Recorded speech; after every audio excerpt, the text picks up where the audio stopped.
दुनिया के कोने में जब मिसाइलें चलती हैं तो उसकी तपिश हजारों किलोमीटर दूर आम आदमी की जेब झुलसा देती है।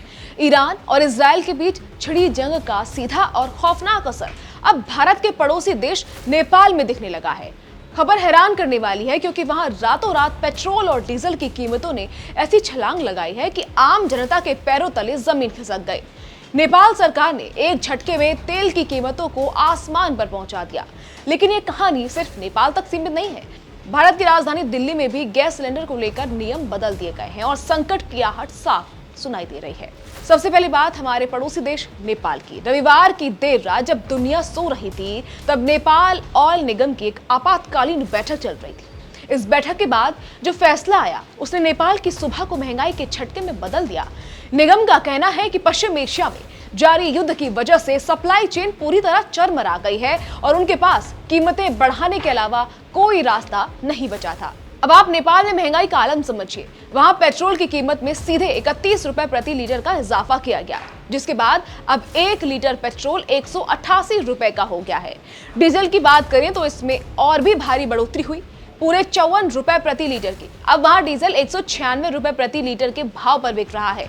इतना ही नहीं, रसोई का बजट भी बिगड़ गया है क्योंकि एलपीजी सिलेंडर के दाम 296 रुपए बढ़ा दिए गए हैं, जिससे अब एक सिलेंडर की कीमत 2126 रुपए पहुंच गई है। नेपाल ऑयल निगम ने साफ कर दिया कि जैसा कि देश में तेल का कोई अपना उत्पादन नहीं है, इसलिए ग्लोबल मार्केट की हर हलचल का असर सीधा यहाँ की जनता पर पड़ता है। लेकिन संकट की इस घड़ी में भी अगर नेपाल की सड़कों पर गाड़ियां दौड़ रही हैं तो उसकी इकलौती वजह भारत है। नेपाल अपनी ईंधन की जरूरतों के लिए पूरी तरह भारत पर निर्भर है। वहां आज तक कोई रिफाइनरी नहीं लगी है और 100% सप्लाई भारत से होती है।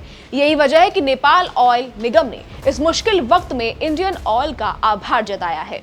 उन्होंने कहा कि युद्ध के चलते पैदा हुए वैश्विक संकट के बावजूद इंडियन ऑयल ने नेपाल को ईंधन की सप्लाई रुकने नहीं दी।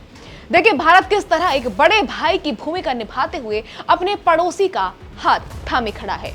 अपने देश भारत की बात करें तो गनीमत यह है कि सरकार ने फिलहाल पेट्रोल और डीजल के दाम जस के तस रखे हैं। दिल्ली में पेट्रोल आज भी 94.77 रुपए और मुंबई में 103.54 रुपए के आसपास है। लेकिन राहत के बीच एक बड़ी चिंता एलपीजी यानी रसोई गैस को लेकर पैदा हो गई है। भारत में घरेलू सिलेंडर की कीमत में 60 रुपए और कमर्शियल सिलेंडर में 115 रुपए की बढ़ोतरी कर दी गई है। दिक्कत सिर्फ कीमत की नहीं है बल्कि बाजार में गैस की कमी भी दिख रही है। होटलों, रेस्टोरेंट्स और ढाबों को सप्लाई मिलने में परेशानी हो रही है।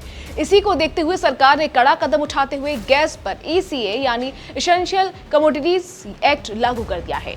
दिल्ली में तो हालात ये हैं कि सरकार ने कमर्शियल सिलेंडरों की सप्लाई पर 20% का कैप लगा दिया, यानी अब रोजाना होने वाली 9000 सिलेंडर की सप्लाई को घटाकर सिर्फ 1800 कर दिया है, जिन्हें प्राथमिकता के आधार पर बांटा जाएगा। इस संकट और काला बाजारी को रोकने के लिए सरकार ने नियमों की छड़ी लगा दी, जिन्हें जानना आपके लिए बेहद जरूरी है। पैनिक बुकिंग रोकने के लिए अब शहरों में सिलेंडर रिफिल कराने की समय सीमा 21 दिन से बढ़ाकर 25 दिन कर दी गई है, जबकि ग्रामीण इलाकों में अब 45 दिन बाद ही दूसरा सिलेंडर मिलेगा। इतना ही नहीं, अब सिलेंडर की डिलीवरी के लिए OTP देना जरूरी कर दिया गया है ताकि गैस सही हाथों में पहुंचे। साथ ही जिन घरों में पाइपलाइन गैस यानी PNG का कनेक्शन है उनके लिए अब LPG सिलेंडर की बुकिंग पूरी तरह बंद कर दी गई है। सरकार ने ऐसे उपभोक्ताओं को निर्देश दिए हैं कि वो अपने इस पुराने सिलेंडर तुरंत सरेंडर करें।